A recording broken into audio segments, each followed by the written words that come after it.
Chairman বাড়ির drawing রুমে পরিবারের সকলে একজোট হয়ে দাঁড়িয়ে আছে। তাদের সবার মুখে রাগের ছাপ। তাদের মাঝে একটি মেয়ে বসে ফ্যালফ্যাল করে কাঁদছে। মেয়েটি আর কেউই না, আমাদের গল্পের নায়িকা কিম তেয়ং। বয়স যার 17 বছর। আর ওর কাঁদার কারণ হচ্ছে ও নিজেই এমন এক একটা কাজ করে বসে যার জন্য পরে তাকে কাঁদতে হয়। চেয়ারম্যান বাড়ির আর কোনো ছেলে মেয়েকে না চিনলেও দেখে এলাকার সবাই চেনে তার দুষ্টুমির কারণে। মূলত আজও ওর স্কুল শেষে ওর বান্ধবীদের সাথে কারো গাছের পেয়ারা চুরি করতে যায়। এখানেই হয়ে যায় বিপত্তি। গাছে উঠেই তো ঠাস করে গাছ থেকে পড়ে যায়। ভাগ্যিস তার পা ভাঙেনি, তবে পায়ে অনেকটা ব্যথা পেয়েছে। গাছের মালিক নিজেই তাকে হসপিটালে নিয়ে গিয়ে তের পায়ে ব্যান্ডেজ সহ ওষুধ লাগিয়ে এনেছে এবং সে নিজেই তাকে বাড়িতে পৌঁছে দিয়েছে। যার আগে এটাও বলে গিয়েছে, মামুনি যত খুশি তুমি পেয়ারা খাবে আমার গাছের, তবে না বলে গাছে কেন উঠতে গেলে, আমায় বলতে আমি পেরে দিতাম। বলেই লোকটি চলে যায়। তবে তের মা বাবা তো প্রচন্ড রেগে যায় তের ওপর, বিশেষ করে তের মা আয়ু। আর সেই থেকেই বকতে ব্যস্ত তেকে। তে তো ব্যথা পা নিয়ে ড্রয়িং রুমের সোফাতে বসে কাঁদছে, আর তার মা আয়ুর বকা হজম করছে। তের বাবা জেহুব ফোন করলে সবটাই শুনেছে। তবে সে বেশিরভাগ সময়ই দেশের বাইরে থাকে, সেখানেই সে জব করে। আর জেহুবের বড় ভাই আরিম, যে কিনা এলাকার চেয়ারম্যান, আরিমের ওয়াইফ জিন এবং জিনের 2 ছেলে মেয়ে। বড় ছেলে জিয়ন জাঙ্গুক, যে কিনা আমাদের গল্পের নায়ক, আর ছোট মেয়ে জিমিন, যার কিনা বিয়ে হয়েছে সুগা নামের ছেলের সাথে। আরিমার জিহুপের মা লিসা এখনো বেঁচে আছে, তবে তার কারণেই তে মূলত এমন হয়েছে। দুনিয়ার যত লাই সবটাই লিসা থেকে দেয়। একমাত্র আদরের নাতনি বলে কথা, কলিজার টুকরা যেন তার। তবে তেকে তার থেকেও বেশি ভালোবাসে জিয়ন জাঙ্গুক, যে কিনা আরিমের বড় ছেলে। জাঙ্গুকের বয়স 27 বছর। দেখতে প্রচন্ড হ্যান্ডসাম এবং স্বভাবের আগে। ইউনিভার্সিটিতে পড়াশোনার পাশাপাশি বাবা শহরের সবকটা বিজনেস সামলায়। জাঙ্কুক প্রচন্ড বুদ্ধিমান। তবে জাঙ্কুকের কলিজা হচ্ছে তে। সে তেকে তার জান দিয়ে ভালোবাসে। কখনো তের গায়ে ফুলের টোকা পড়তে দেয় না, না কথাও শুনতে দেয়। তের মা আয়ু তো তেকে বকে যাচ্ছে, আর ড্রয়িং রুমে দাঁড়িয়ে বাকিরা দর্শকের মতো সবটা দেখছে। তবে জাঙ্কুক বাড়িতে ছিল না। লিসা এবার না পেরে বলতে থাকে, হয়েছে বৌমা, অনেক শাসন করছো, তোমায় আর এত শাসন করতে হবে না। আমার নাতনি একটা ভুল করেই ফেলেছে, তাই বলে এত বকাবকির কোনো প্রয়োজন নেই। মা, আপনিও প্লিজ মা, এভাবে আর লাই দিবেন না। মেয়েটা কতটা খারাপ হয়েছে দেখতে পেরেছেন? 17 বছর বয়স হয়েছে, এখন আর কোনো মতে কচি খুকি নেই। তবে এখনো অব্দি ওর মাথায় কোনো বুদ্ধি হয়নি মা। আসছে বড়। আমার নাতনির মাথায় বুদ্ধি হয়েছে কি হয়নি সেটা তুমি আমার থেকে বেশি জানো। আমার নাতনি সব থেকে বুদ্ধিমান। দাদি, ওটা বুদ্ধিমতী হবে। আমাকে মেল সেন্টার কেন বানিয়ে দিলা? হয়েছে হয়েছে, দেখছো, একেই বলে বুদ্ধিমতী। এর মাঝে বাড়ির কলিং বেলটা বেজে ওঠে। ওই জাঙ্কুক দাদু ভাই আসলো বোধহয়। এবার বছর ঠেলা, আরো বকো মেয়েটাকে। এবার আয়ু একটু চুপ হয়ে যায়। তার মেয়ে হওয়া সত্ত্বেও তার মেয়েকে কিছু বলতে গেলে 10 বার ভাবতে হয়। জাঙ্কুক প্রচন্ড রেগে যায় তেকে কিছু বললে, আর জাঙ্কুকের রাগকে পরিবারের সকলেই ভয় পায়। আর এখন তো জাঙ্কুকের ওপরে তার কিছু বলার অধিকারও নেই। তার মেয়েকে জাঙ্কুক ধর্মীয়ভাবে বিয়ে করেছে, তবে এখনো আইনগতভাবে বিয়ে হয়নি, যার কারণে দুজনেই আলাদা থাকে। 18 বছর পরে সেটাও হবে। বাড়ির সার্ভেন্ট গিয়ে দরজা খুলতেই জাঙ্কুক হুড়মুড়িয়ে চলে আসে। অলরেডি বাড়ির দারোয়ানের কাছে সবটা শুনেছে জাঙ্কুক। জাঙ্কুককে দেখেই যেন আগুনে কেরোসিন পড়ার মতো অবস্থা হয়। তে হু হু করে ফুপিয়ে কেঁদে দেয়। জাঙ্কুক দৌড়ে তের কাছে এসে তের পা চেক করতে থাকে। কোথায় লেগেছে আমার জানের? কেন এমন করো তুমি তে? কি দরকার ছিল আমায় বলো? আর এখানে এভাবে বসে কেন আছো? চলো তোমায় রুমে দিয়ে আসি। আমার খুব লেগেছে। ঠিক হয়ে যাবে তো জান, কিছু হবে না। জাঙ্কুকের চোখ জোড়া যেন লাল হয়ে গিয়েছে। জাঙ্কুক, তুই আর লাই দিস না বাবা। এলাকার সব থেকে ফাজিল মেয়েও, ওর জন্য কোনো মান সম্মান নেই। ছি ছি ছি, লোকটার সামনে আমাদের ছোট হতে হলো। চুপ করো তুমি, আর বকতে হবে না আমার নাতনিকে।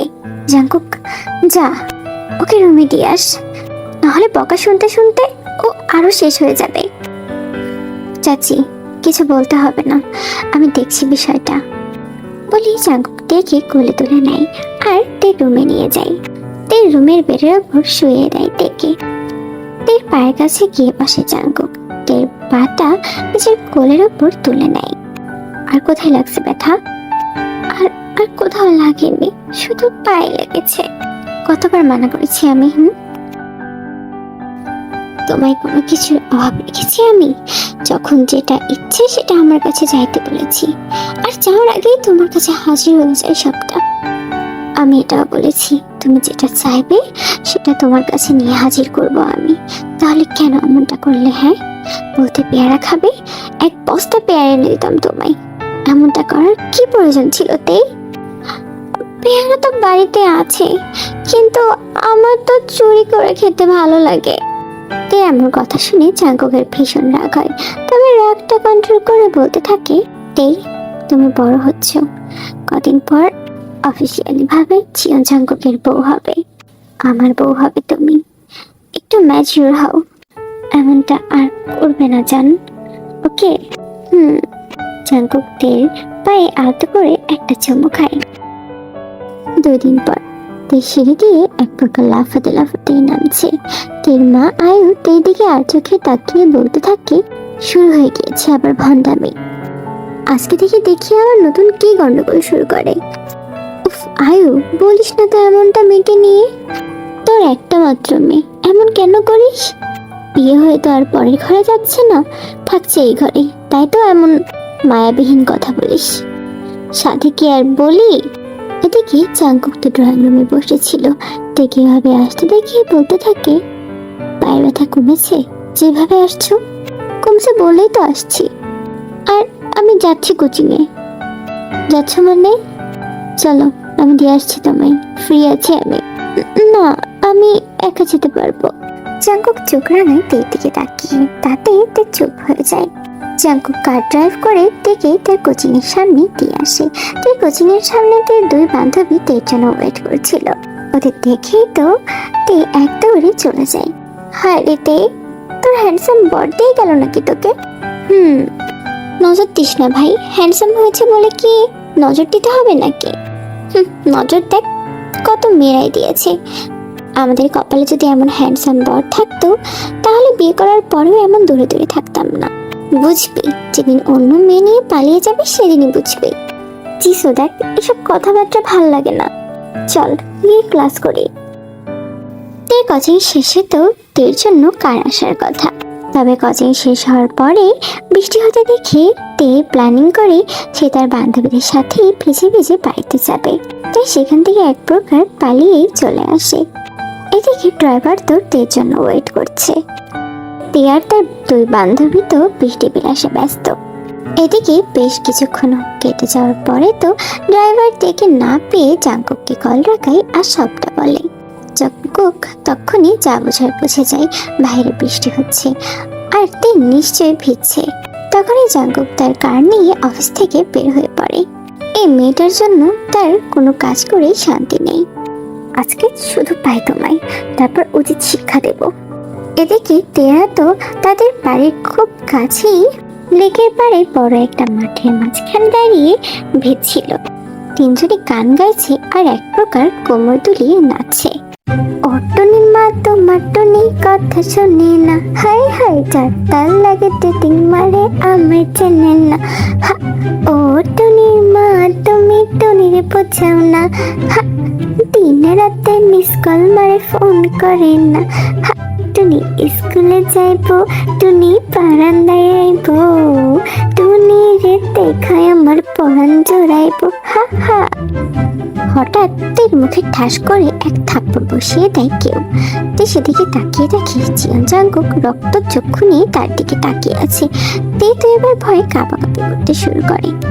জাঙ্কুক এমনিতে তের ওপর বেশি রাগে না, তবে যখন রাগে তখন তের অবস্থা টাইট করে ছাড়ে। জাঙ্কুক একবার তের মাথা থেকে পা অব্দি তাকালো। বৃষ্টিতে ভেজার কারণে তের শরীরে জামা লিপটে আছে, যার কারণে শরীরে প্রত্যেকটা ভাঁজ বোঝা যাচ্ছে। জাঙ্কুকের রাগে যেন মাথাটা আরো বিগড়ে গেল। জাঙ্কুক তের হাতটা জব্দ করে ধরে তেকে সেখান থেকে নিয়ে আসলো। বাড়িতে আসার পরও জাঙ্কুক তের হাতটা ছাড়েনি, এতটা জব্দ করে ধরে রেখেছিল যে তের চোখ দিয়ে পানি বের পড়ছিল। জাঙ্কুক তেকে টানতে টানতে নিয়ে যেতে থাকে। বাড়ির সকলে দেখে বুঝে যায় জাঙ্কুক আজ তের উপর খেপেছে। জাঙ্কুক তেকে ছুঁড়ে মারে দেওয়ালের সাথে, তবে আহামরি জোরেও মারেনি। রাগের মাথায়ও জাঙ্কুকের বুদ্ধি লোপ পায় না। জাঙ্কুক এবার তের মুখটা চেপে ধরে, আবারও তের মাথা থেকে পা অব্দি আর একবার তাকায়। তোমার কি এখনো জ্ঞান বুদ্ধি হয়নি তেই? প্রত্যেকটা জিনিস তোমায় হাতে কলমে বুঝিয়ে দিতে হয় নাকি? হ্যাঁ, সবার মাঝে বৃষ্টিতে কেন ভিজেছ বলো? তোমার বয়স কম হয়নি তেই, যথেষ্ট বড় হয়েছ। আমার ওয়াইফ তুমি, তোমাকে মানুষের সামনে শো করতে আমি পছন্দ করি না, তবে কেন আজ এমন কাজ করলে? আর বৃষ্টিতে ভেজানো তোমার বারণ, এমনটা কেন করলে তুমি তেই? এতটা সাহসে তোমায় আমি দেইনি এখনো। আমার ভুল হয়েছে। একদম চুপ করো তুমি, তোমার মুখ থেকে আর একটা কথা শুনতে চাই না। এখন এই বৃষ্টিতে ভেজে যদি শরীর খারাপ হয় তোমার একদিন কি আমার একদিন, মাইন্ড ইট। বলেই জাঙ্কুক হনহন করে সেখান থেকে চলে যায়। দেখি লিসা দাঁড়িয়ে আছে দরজার সামনে।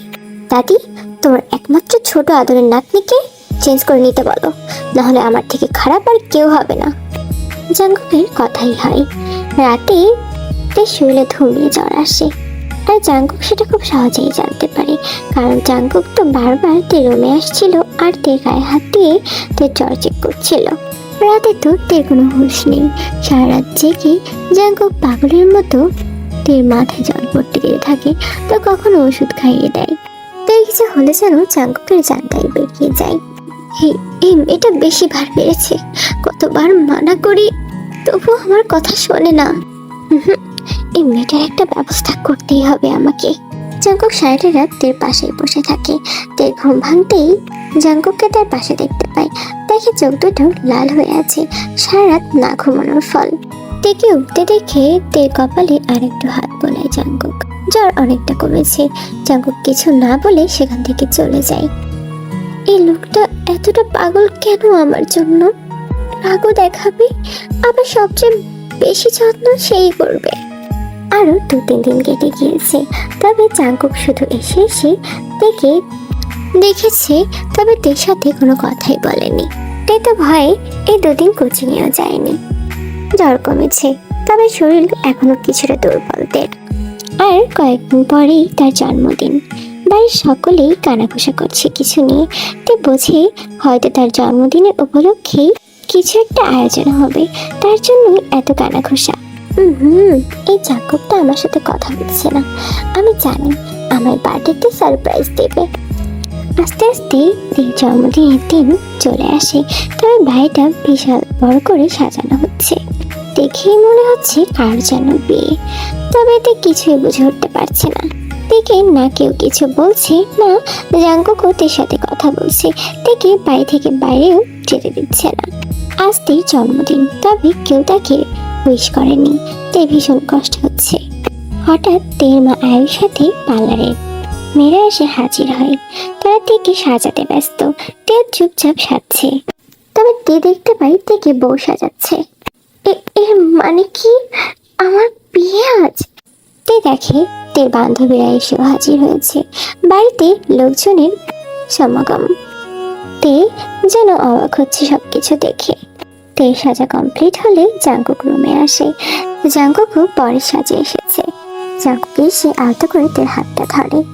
আমার জান কি সুন্দর লাগছে বলি তের হাত ধরে তেকে নিয়ে যেতে থাকে। তে চুপচাপ চেয়ে থাকে জাঙ্কুকের সাথে, অবাক হচ্ছে, তবে ভীষণ ভালো লাগছে তের। সেদিনই তে আর জাঙ্কুকের সামাজিকভাবে বিয়েটাও হয়ে যায়। আজ থেকে তে আর জাঙ্কুক অফিসিয়ালি হাজব্যান্ড ওয়াইফ। সকল অনুষ্ঠান বেশ ভালোভাবে সম্পন্ন হয়। তের দাদি লিসা এসে তের হাতে সোনার বালা পরিয়ে দেয়। দাদি, তুমিও আমায় জানাওনি কিছু? আরে জানালে কি আর জন্মদিনের দিন এত বড় সারপ্রাইজ পেতে? হ্যাঁ, আরে বালা তো আমার বার্থডে গিফট। আমার বিয়ের গিফট কোথায়? আসলে বিয়ের গিফট আমি কেন দেব? আমি বুড়ি মানুষ, তুমি আমায় উপহার দেবে, তাড়াতাড়ি বাচ্চা কাচ্চার মুখ দেখাবে আমায়, মনে থাকে যেন। বলি লিসা চলে যায় সেখান থেকে। পাশের ঘরে জাঙ্কুকের রুমে বসে আছে তে। জাঙ্কুক রুমে আসা মাত্রই তে জাঙ্কুকের সামনে গিয়ে জাঙ্কুকের দিকে অভিমানী কণ্ঠে বলতে থাকে, আমার সাথে এই কদিন কেন কথা বলেননি? আর আমায় না জানিয়ে বিয়ে করার মানে কি? জাঙ্কুক তের হাতে একটা চুমু খায়। এটাই তো আমার জানার জন্য সারপ্রাইজ ছিল। আমি তোমার জন্য অনেক বছর অপেক্ষা করে থেকেছি তে, আর পাচ্ছি না। তোমায় আমি সারা জীবন আমার হৃদয়ে আবদ্ধ করে রাখতে চাইতে, আর তার সাথে সাথে তুমি যেন আর দুষ্টুমি না করতে পারো সেই ব্যবস্থাও করব আমি। এখন তুমি আমার বউ, আমি যেটা বলবো সেটা করবে, যেখানে যেতে বলবো সেখানে যাবে, একদম শান্ত পরি হয়ে থাকবে। আপনি খুব খারাপ। বলেই তে সরে যেতে নিলেই তে কোমর ধরে জাঙ্কুক একদম কাছে নিয়ে আসে, চুমু এঁকে দেয় তে ঠোঁটে। তারপর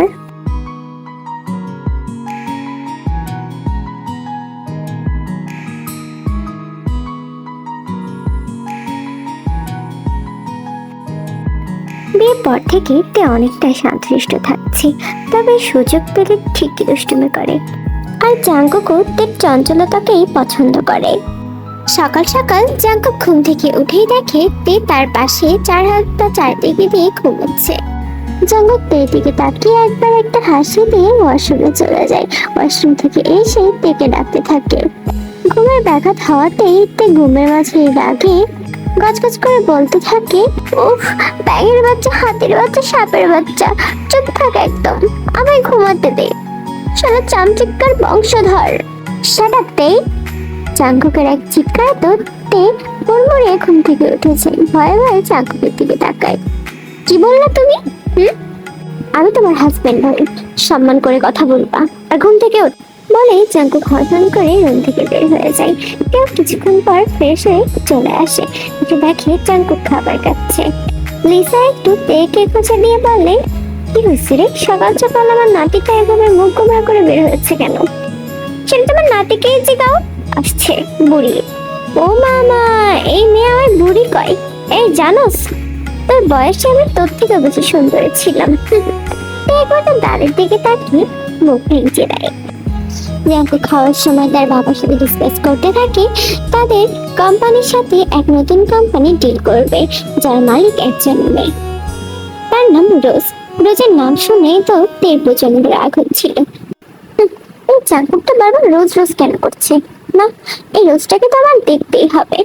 জাঙ্কুক অফিসে যাওয়ার পর তেও রেডি হয়ে বেরিয়ে পড়ে। বেশ কিছুক্ষণ পর তে গিয়ে দেখে জাঙ্কুক মিটিং করেছে। রোজের সাথে খুব হাসি মুখে কথা বলছে জাঙ্কুক। রোজ খুব সুন্দর ওয়েস্টার্ন ড্রেস পরে আছে, বয়সেও জাঙ্কুকের সমান। এর সাথে তো ভালো হাসি মুখে কথা বলছে, আর আমার সাথে সবসময় রাগ দেখায়। এর মনটা ভীষণ খারাপ হয়ে যায়। চুপচাপ দাঁড়িয়ে এসে বসে থাকে। কি হয়েছে রে, আমার নাতনি তার এমন মন খারাপ কেন? নাতি, আমার কিচ্ছু ভালো লাগছে না। কেন, কি হয়েছে? আচ্ছা, তোমার নাতি যদি কখনো অন্য কোনো মেয়েকে পছন্দ করে তখন আমার কি হবে? এটা সম্ভাবনা নেই। আমার নাতি যে তোকে ভীষণ ভালোবাসে, ওর জান তুই, তোকে ছাড়া অন্য কোনো মেয়ের দিকে তাকানো এটা অসম্ভব। কিন্তু তাও, আচ্ছা দাদি, এমন কোনো উপায় আছে যার মাধ্যমে সারা জীবনই সে আমারই থেকে যাবে? আছে তো, ছোট একটা জাঙ্কুক অথবা তে আসলেই হবে। ছোট জাঙ্কুক তে মানে কি? দাদি কি বলছো উল্টাপাল্টা? আমার নাতনি নাকি অন্য কিছু? ছোট জাঙ্কুক আর ছোট তে মানে একটা বাচ্চা নিয়ে নাও, বুঝেছো? তোমার বয়সে আমি 2 বাচ্চার মা ছিলাম। ঠিক বলছো দাদি তুমি, এটাই করতে হবে।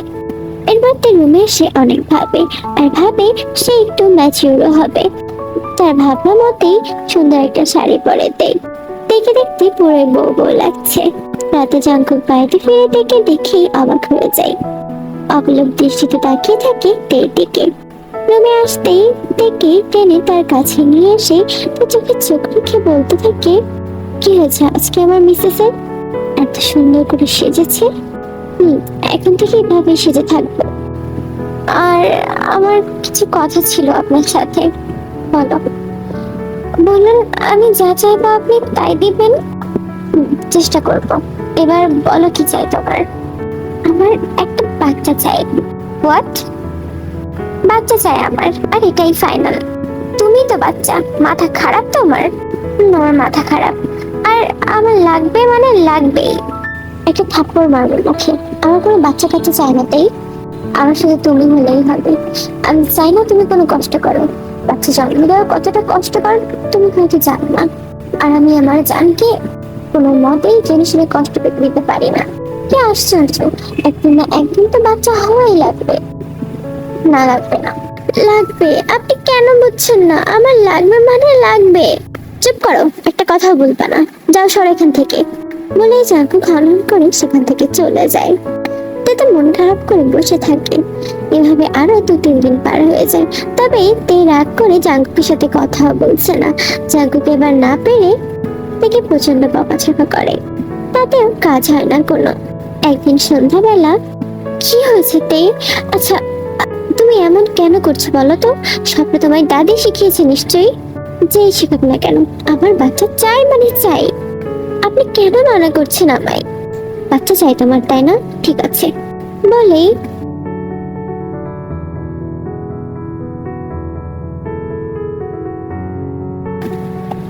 এভাবে আরো কিছুদিন কেটে যায়। একদিন আমরা জানতে পারি তে প্রেগনেন্ট।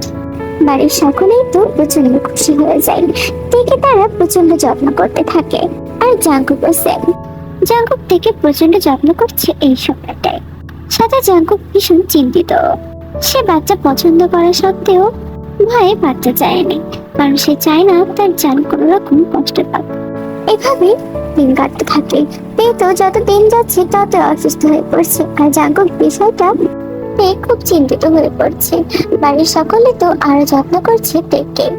আর তে সকল আঞ্জার সামনে জাঙ্কুকের কাছে রাত বেরাতে ক্ষুধা লাগলেই জাঙ্কুকে খাবার আনতে পাঠানো, আইসক্রিম আনতে পাঠানো।